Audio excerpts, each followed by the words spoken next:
Hello, hello.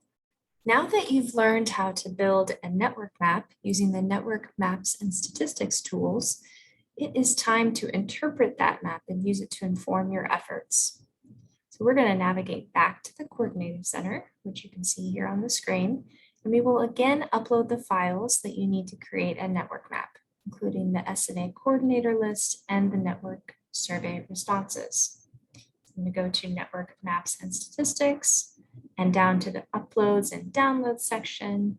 And I'll first upload my coordinator list, which I've saved and I can navigate to.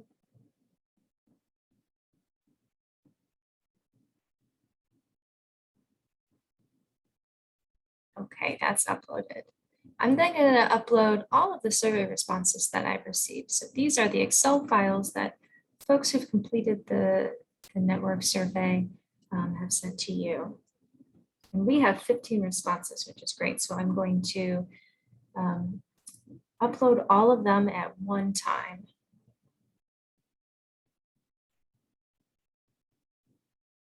This may take but a moment to upload for you.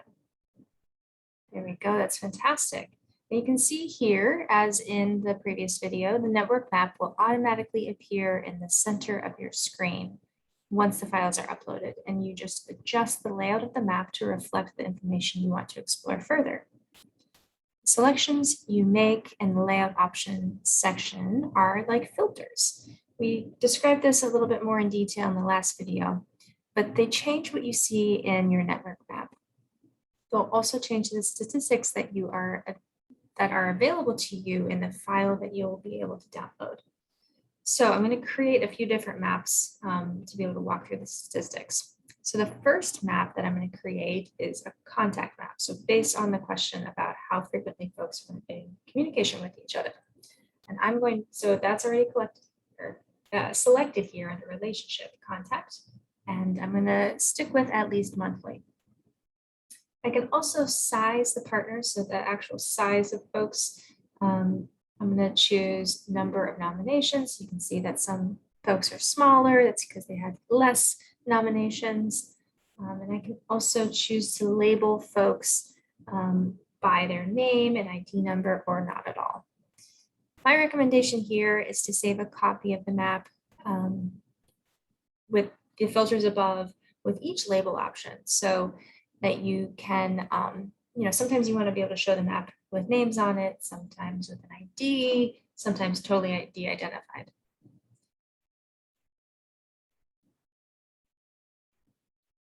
And you can download this map, save the image, so let's view the image, and I'm going to save the image to my downloads. And that will be available for a later time.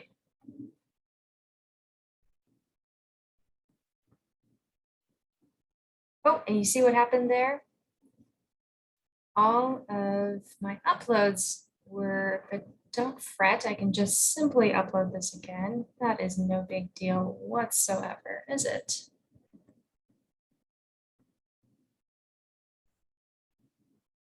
But that's a good reminder of what we learned in some earlier videos, that this site does not save any of your data, and that's for the privacy of your own information, which is really great. Okay, so now that I have my map up in front of me, I'm going to start with a few observations about the network. So starting with which roles are visible. So mostly I'm seeing teachers in orange, but also and administrators, which are in purple, but also a few community partners and one parent, which is in blue. And what I'm missing, so what roles are not there? Students, school staff, and district leaders really aren't showing up. But what about the question of which individuals or roles have a lot of incoming and outgoing relationships? So just looking at things, because we have the nodes sized by the number of nominations they have received, we can tell pretty quickly who has more incoming and outgoing relationships. I'm going to zoom in a bit so that you can tell what I mean by incoming and outgoing. So I'm going to zoom in on George Phillips down here. So zoom, I'm scrolling in, and then I can actually focus on him specifically, move that map around. You can see that there are a number of incoming relationships where arrows are pointing towards George. Those arrows mean that others have indicated that they communicate with George on a monthly basis. In some instances, the arrows are dual-sided, meaning that the arrow not only points toward George, but also from George towards another person. Sometimes that doesn't happen. For example, Ann Allen said that they communicate with George on a monthly basis. So where's Ann Allen? There they are. Okay, so Ann Allen said that they communicate with George Phillips on a monthly basis. But George did not respond in the same way when they were taking their survey. So the arrow is only pointing from Ann to George, but there's not a reciprocal arrow. And that's okay. You know, folks have different interpretations of how frequently they communicate with one another, just accurately representing different people's perceptions. Another observation that I'd make in looking at this network map, if I zoom out a little, I zoom out a little bit so you can see the network in its entirety, is about the clustering of roles. So which roles are clustered is the question I'm kind of looking for. And sometimes the map you create will have a lot of what we call clustering, meaning individuals of the same role are all clustered together. To show an example of this, I'm actually going to switch the relationship being displayed to dependable and filter based on at least moderately. So I'm going to go over to switch the relationship, stick it with at least moderately, keep the number of recommendations. That's the size that I'm going with. And you can see that the map looks really differently. And one of those differences is that there is some moderate clustering among teachers at the bottom of the map. This would indicate that teachers were more likely to indicate that other teachers share dependable school-related news and information. Clustering can be natural. You know, you talk to folks who you interact with more frequently, but it's also something to look out for. Especially in schools, it's really helpful for information to be able to travel between individuals of different roles because everyone contributes to creating a healthy school. So I'm going to save an image of this. I'm going to save it to my download. And I did it the correct way that time, so I didn't mess up my map view. Okay, so I'm actually going to pause a little bit on talking about the map itself and begin talking about the network statistics file, which you can download, which is based on whatever map layout options that you've chosen. So I'm going to first download this dependable network statistics file. I'm going to go back to my contact, which I had selected earlier, and download that file as well, just so that we can see the differences. Okay, so I've downloaded my files. I know where they are. Files, when I download them go to my downloads folder, but sometimes folks have a hard time finding those folders. So just make sure that you know where your downloads are, where those files are ending up. All right, I am going to open this file and pull it over so that everyone can see here. All right. So I'm going to walk you through each of the tabs of this worksheet and the statistics that are included and what those mean and how you can use them. This is really exciting. If you're into data, this is exciting. If you're not, hopefully you're watching this video and you get some helpful guidance on how to use the information. The Included Files tab, which is the first tab, or some folks call it a worksheet in the workbook. This tab shows you all of the individual survey response files that were uploaded and used to create the network map and statistics that you'll see in all the other tabs. So this way, if you receive survey responses from additional stakeholders at a later date, you can recreate the network map and keep track of which responses are being reflected in which network maps, which is great. Okay, we have 15 surveys. We know the folks who responded. Obviously, I hope you all know that this is dummy data. So these folks, these aren't their phone numbers. These aren't their email addresses, aren't their names. All right, in the next tab, which has the network statistics, this worksheet provides overall statistics for your network. So the first two columns reflect the selections that you made. So this is the file that's looking at the frequency of contact. And remember, we selected at least monthly. All right, the third column is the size of the network. It represents the number of individuals in the network, 15, which if we go back to the first tab, we can see that we had 15 survey responses, so that all matches up. The fourth column labeled links lets us know that among those 15 stakeholders, there are a total of 113 relationships. The next column labeled density lets us know, it lets us know the density of the network, meaning the proportion of existing ties or relationships versus all the total possible ties. So we talked about density in one of the earlier videos in this series. And so if you remember that, you'll know that 53.81% is really pretty good. You may recall from one of those introduction videos that this falls within the recommended range for implementation between 0.3 and 0.5. And that just means that networks that are more dense provide more fruitful landscapes for information to travel between stakeholders. The next column, labeled average in degree, provides the average number of incoming arrows that point to people on the map. In other words, stakeholders receive on average 7.5 contacts at the monthly level or above. So they're in communication with 7.5 others at least monthly. So that's about, in contact with at least half of their network. The isolates, this is the number of individuals in the network who have no other ties to anyone else. So if your network has isolates, this may be a really good opportunity to make sure that you reach out to those folks and connect them with others. And then the last column in this worksheet is the response rate. This lets you know the percent of your network who responded to the network survey. Ideally, the response rate would be greater than 80%. This ensures that results are reliable. If your response rate is lower, you can go back to stakeholders who have not returned a network survey and encourage them to do so. So 100% is probably pretty unusual, but again, that's something to aim for. All right, I'm going to move to the third tab, which is labeled mixing matrix.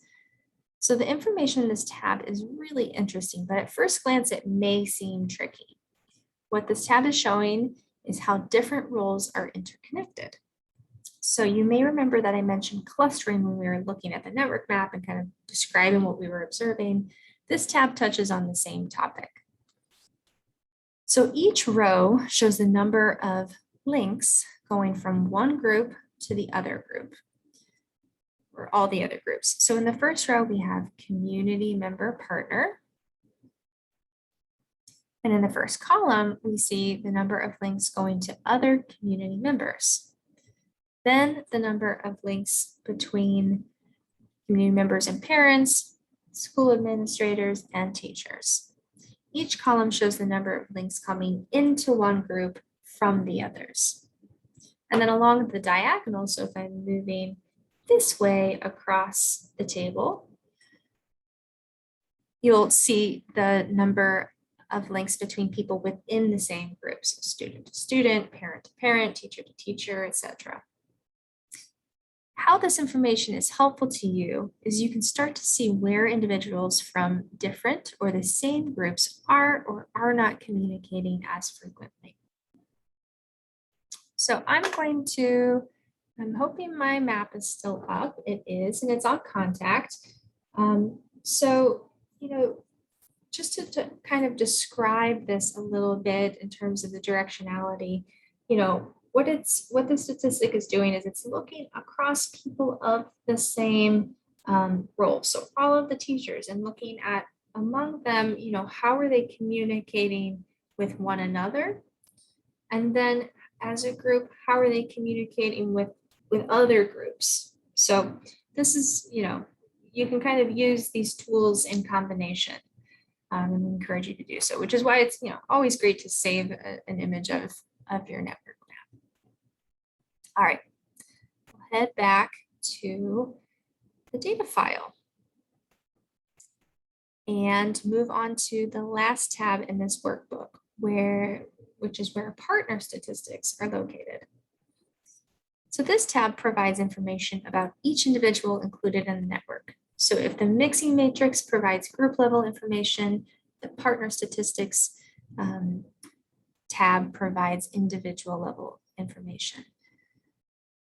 All right, so for each individual, you're getting 4 different columns of data. So let me walk through that. This first column, the contact in degree, provides the overall number of incoming nominations, meaning for this example, the number of individuals who said they communicate with that person on a monthly basis. So incoming, so arrow pointing into that person. The next column, cross-role outgoing, provides the number of outgoing nominations to individuals in other roles.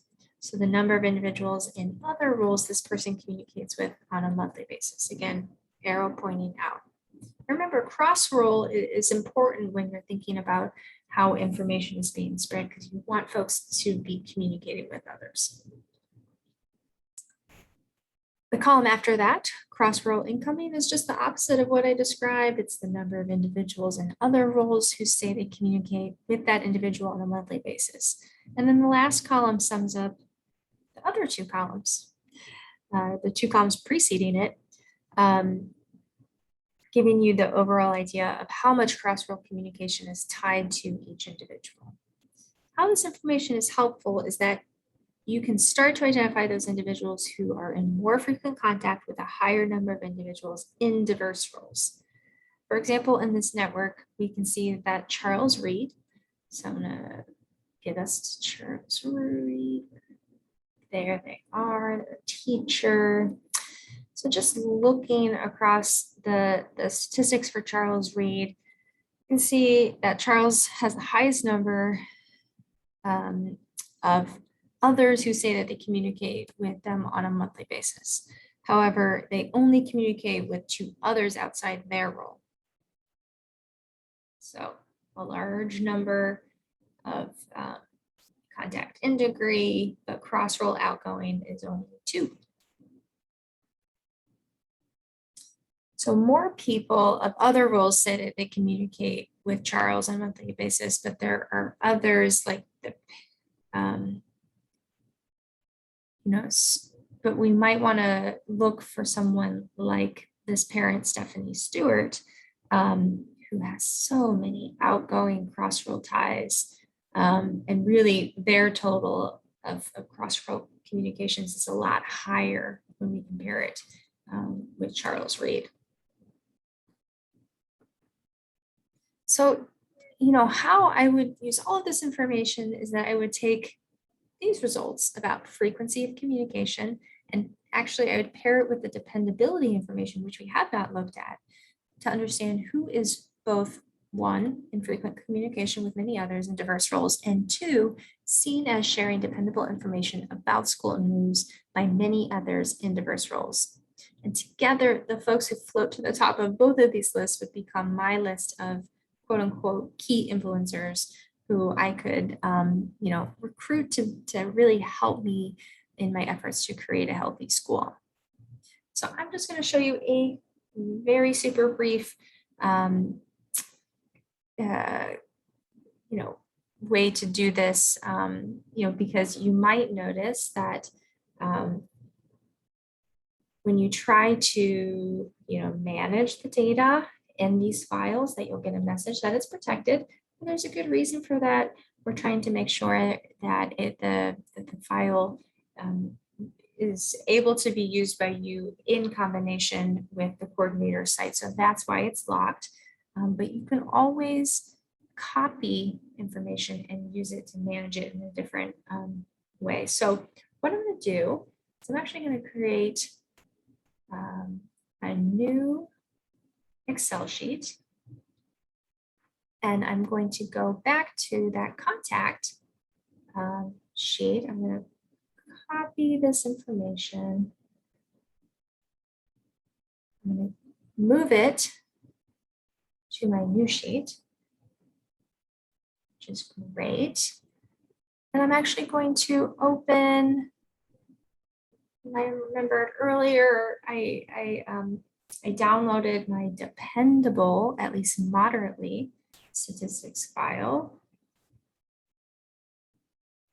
So this is the data file that includes information about my network when looking at the question around dependability and looking at folks who said, you know, at least share moderately dependable information.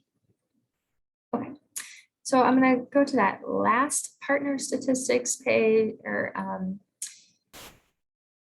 and this tab, excuse me, and this should be sorted in the same, you know, the same order 1 to 15 as my other file, but just to make sure, I'm going to copy that, this whole set of data, and bring it to that new workbook that I'm working in.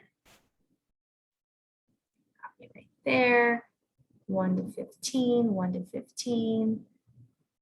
And I'm going to focus on cross-roll total for both contact and for dependability.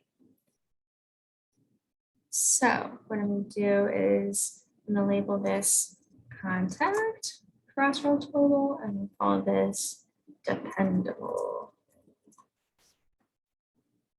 And I'm going to delete these other rows because I don't need them. This is competitive information. So now I have two sets of data looking at the total cross-roll number of cross-roll communications or nominations that they have, both related to frequency in which they communicate with others and linked to the level of dependability of the information they share, which is really great. And now I can sort my data. And I can do a few different things. I can sort it first based on contact. And I'm going to go largest to smallest. And then I can sort it based on dependability, and again, largest to smallest.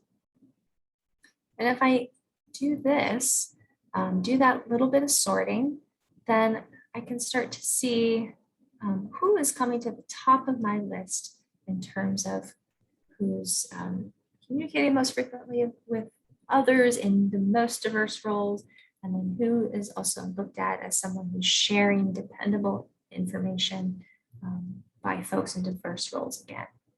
So you can see here, if I just select, you know, if I were trying to take, you know, maybe a third of my network and kind of leverage them as key influencers, I could simply just select the top 5, the 5 who are coming to the top of my list on both of those numbers of statistics, and both of those statistics. So here's my top 5 list: Stephanie, Marie, Phyllis, Janice, and Kathy. A good mixture of parent, administrator, teacher, and community member. Wow, that's really exciting. That's fantastic. So, you know, if I were doing this legitimately, I would save this file again, save it to download, and there we go. I could just pull up these top 5 and, you know, reach out to them to see if they can be part of my team. So I hope that this video and the video series all together are really helpful, and just thank you for being interested in all the work that you're doing to create healthy schools. Thanks so much and have a great day.